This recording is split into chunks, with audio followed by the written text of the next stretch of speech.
Nick Saban and Jim Harbaugh were two of the highest paid coaches in college football and have been for the last several years, but they decided to do other things. One is going to go enjoy himself or work for ESPN as well. And then you got Jim Harbaugh moving on, of course, to the NFL. Mike Norvell, it's been known for quite a long time, renegotiated his contract, but we got more details into that in the last 48 hours as he becomes the latest George in the $10 million club. So, any thoughts about Mike Norvell's reward for going 23 and 23 4 and the last 4. 2 Yeah. years?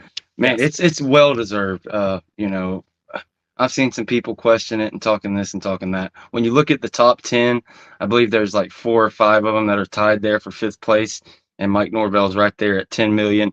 And there's, I think Dabo's that may be 11 or a little over, maybe one other guy is above that 10 million mark, but it's well deserved. And people just think Mike Norvell and, oh, well, he's kind of an upstart. This person should be getting paid more than this person. Well, you mentioned it. Jim Harbaugh moving off to the NFL. Chip Kelly quits, becomes a coordinator. You've got all these things going on. Florida's coach is a lame duck. Cristobal, he ain't getting a big raise, even though he started out at 8 million. When you look around the country, Dabo Sweeney's kind of, on the way out. When you talk about the top coaches of the game and who's set up to win that next championship and top coaches around the world, Norvell's right up there with them, man. I can't say there's a single coach I would trade for him. I'm obviously a homer and all in, but I think what he's doing and what he provides from a roster management perspective with the portal and his evaluations and his forward thinking when it comes to deciding to keep the continuity of the staff together. And all of a sudden you have all this mayhem. And it was the absolute perfect move. The shuffling of the bottom of the roster and bringing in 10 blue chip transfers. He deserves every penny. And if they could have he's probably worth more, if we're being honest, to what he brings to the program. But for in this current market, I have no problem. And I think he's right where he should be. And there's already plans. I talked about that episode we did with Bill Farley in the FOIA documents that were released. They already have penciled in, I believe it's by 2030, him being up to around 12 million. They've got additional raises for the staffs already penciled in to come forward, and that's without you make a playoff and you renegotiate and go from scratch. All that stuff's already laid out. So he will be one of the top paid coaches in college football just as long as he's at Florida State. If Michael Alford or the current administration has anything to do with it. Any thoughts out of you, Chris, in this direction? I'd say about 2 more years, you'll see it get renegotiated again. He'll move up. I know people don't necessarily want to hear that in every 2 years that your coach is going to. I mean, guys, since he's been here, okay, he got here. Every 2 years, he's getting a bump. Why is he getting a bump up in his pay raise? Well, he has proof of product. He does a very good job in the portal. This is the best class he's brought in as a head coach anywhere this past season, which I'm going to go with the On3 rankings, which is now at number 7. And then this year is probably going to be even better, where people don't want to believe that either. And then, not to mention recruiting and portal and all of those things, development, all of those things matter. But what matters the most, what you get paid for as a head coach, is to win. He's done a phenomenal job over the past 2 seasons for sure. Your program's been on the trajectory of being better and better and better each year. How do you get better than 13-1? Well, you get the opportunity to play for. In the playoffs, you get the opportunity to play for all of it. So there's much to do under Coach Norvell. And I can tell you this, that Coach Norvell's not looking to win one national title, and he feels like he's accomplished his coaching career. The amount of money that was brought in, given to him was because there was a particular team in the Alabama Crimson Tide that was trying to call him and get him to come there. We got to quit acting like these things don't happen because we hear trolls say, "Oh, they didn't want him." Okay, I can tell you that Mike Norvell got a phone call from Alabama multiple times. I can promise you that. Well, that's because Sexton did his job. The agent for all the coaches just about in college football. Yeah, he did his job, but you still got to be wanted. You still got to do a decent job for anybody to want you. So the raise, well deserved. needed.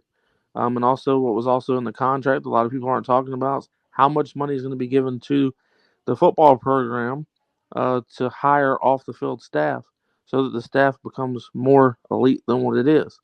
And it's already starting to show just how bringing in these few guys have done, helping out Odell when it comes to defensive tackle, helping out the offensive line. When you talk about, which nobody's seeing this yet, but they will. You brought in a couple of off the field offensive line guys. They're going to really help recruiting as far as offensive linemen go. There's just a banner of how many things that this contract really meant other than just $10 million. There was a big portion that was allotted to him and how things he could change in the program and make it better than what it was. So they're trying to keep Mike Norvell for the long term. They want to keep him as long as they possibly can. And as long as you keep treating him right and you keep giving him the things and the resources that he needs, he won't go anywhere for a long time. That's what we look forward to. And he was underpaid. I mean, people forget. You think about he came in here as a G5 head coach. So that goes part of it. He has to learn on the job. He was willing to take, I want to say it was around 4.5, 5 million coming here. And the situation, like it was like as great as Florida State is, everybody knew that was going to be a tough spot to get in. So I have zero issues. Like Chris said, Alabama definitely wanted that guy. And Sexton's job is to get Alabama to believe that they truly have a shot and get Florida State and Alabama to actually bid against each other. But it definitely not BS in the interest on Alabama's part. Mike Norvell is that guy. And even though, like Chris said, the trolls on X may not believe it, or, even 247 different sites may not believe it because they're invested in their current, ratios and formulas for how they come up with talent. Mike Norvell's eye for talent and what, constitutes a winning roster in 2024 is elite, and the people that really know behind the scenes and spending money understand that. The top 10 I'm looking at has Kirby Smart at $11.25 million, Dabo Sweeney at $11.105, Lincoln Riley at 10 plus, Mike Norvell at 10, Brian Kelly at 9.5, Mel Tucker at 9.5. That's in dispute in court. Ryan Day at 9.5, Matt Rule at 9.25, Lane Kiffin at 9, Mario Cristobal at 8. There are two obvious names besides Mel Tucker, who's gone obviously at Michigan State, that have yet to earn that money. So all those guys have achieved to some degree at a high level, except of course Matt Rule at Nebraska only has one season in there at 5-7, and Mario Cristobal with, I believe, 12 wins and 13 losses in 2 years at Miami. So he has yet to earn his money. Yeah, what's cool about it is I think it was two of the names that you had stated that were ahead of Coach Norvell and others, as in Kirby Smart and Dabo Sweeney being the 1 and 2, it sounds like. What they have that Mike Norvell don't have was missing. National championship. That's it. That's what separates him and them. You see how it's done, everybody? You win national titles, you get paid more. Okay, so you got to get to that point, right? All right, just making sure everybody understands. Facts. Yes, that counts for a lot. There have been a couple coaches that have kicked around, a la Jimbo Fisher and Mac Brown, who had success after their national championship, but nowhere close to what it was with a national championship. But they won that ring, and so that really propelled them for a lot of money for a long time. And Texas A&M finally got off that train this off season and paid up more than anybody has by far. All right. Jimbo got his payday for sure.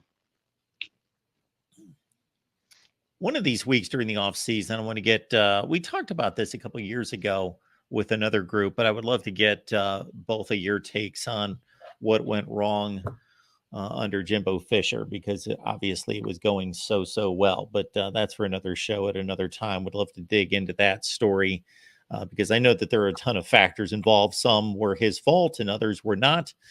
And obviously went downhill, even though he still had a ton of talent on the roster when he left there in 2017.